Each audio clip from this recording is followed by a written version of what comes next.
All right, Garrett, what's the next game you're looking at? Well, we just mentioned UConn.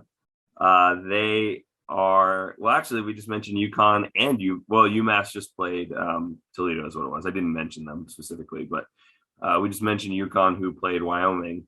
And anyway, UConn and UMass, the battle of New England teams that think they're so cool by like doing the U and then the shortened version of their state, right? UMass, UConn.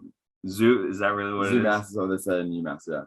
Do they call them like UMaine, UVerm? You've made a mistake. You road. You are well. Anyway, UConn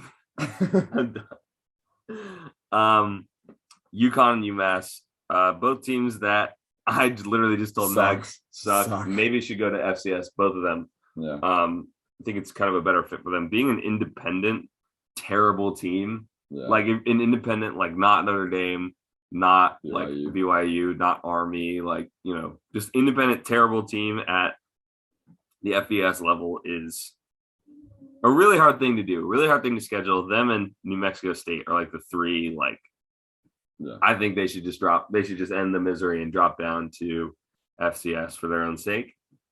But they are playing a game this weekend, and it's UConn at UMass, 3:30. I don't even see a channel attached to this game.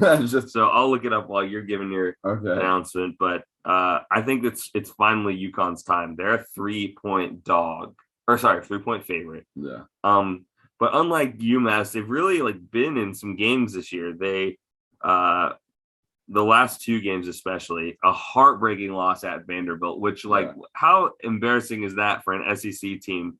For UConn might be one of the worst teams in college football, literally almost going to the house of SEC opponent and pulling out the win. I mean, really incredible.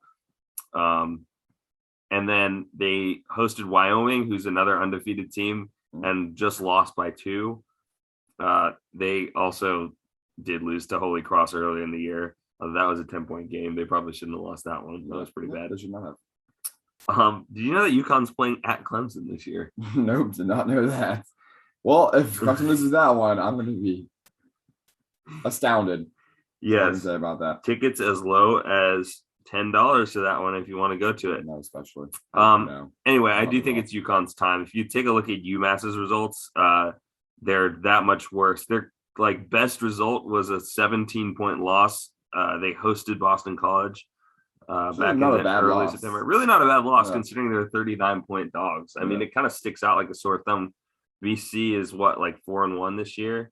They just lost their first game to Clemson, so and beat Missouri as well. And Clemson too, I believe. Yeah. I don't know. I mean, these guys both allow UConn allowing 459 yards on the ground of offense. UMass allowing 519. Now they have played some good teams. I just mentioned Boston College, Pitt,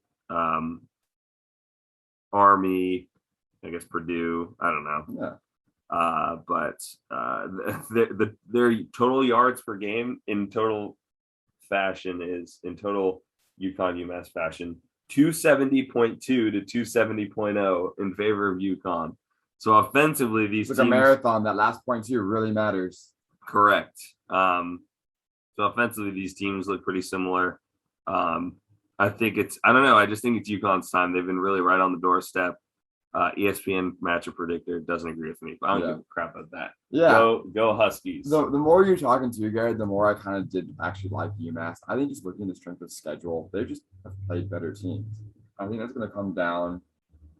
It's going to be important in this game, right? UConn played, an undefeated Wyoming team, not that great. Played them close admittedly for sure. Played Army, played Purdue. Blown out in those 2 games. Not to say that UMass wasn't blown out either in their games. They were for sure, but I'm debating between it'll be a close game, right? And so will UConn losing these close 2 games kind of give them that edge of knowing what to do next time to win? Well, UMass, who just has played a better team really every week. They've played a good team. It's had decent team every week. Will that experience, that kind of sudden drop in talent they're facing against, give them the edge as well? And I'm leaning that way. I think, if we think about this in a vacuum, what will UConn have done? They played a Toledo, a Coastal Carolina, etc. And I think it'd be a pretty similar stat sheet. in terms of what they've given up to UMass, but if not worse. So I'm going to believe in UMass. They're the home team. ESPN does say they're a favorite for some reason. I forgot to mention Coastal Carolina. How could I Coastal Carolina? UMass losing big at Coastal Carolina. But, yeah. And you guys just had some question marks at quarterback. I think Krajewski's the current starter. They've, of course, been better these last 2 weeks, but I like what Olsen's done. He's been safer with the ball. You know, he's got a higher TD to interception ratio. Always a good, basic thing to look out for. And yeah, I think it comes down to quarterbacks. I think the consistency there with UMass, the home team advantage, and just the level of competition they've played so far will give them the edge. So I'll take UMass straight up. Yeah, it looks like their kind of main starter at the beginning of the year, Fama, great name, Fama Chan, UConn's. I mean, yeah, they've really gone through a couple quarterbacks here. So Krajewski, hopefully he can continue that momentum. Go Huskies to the next level. Get that dub. I don't know what I'm talking about, but let's go to another game, shall we? Okay.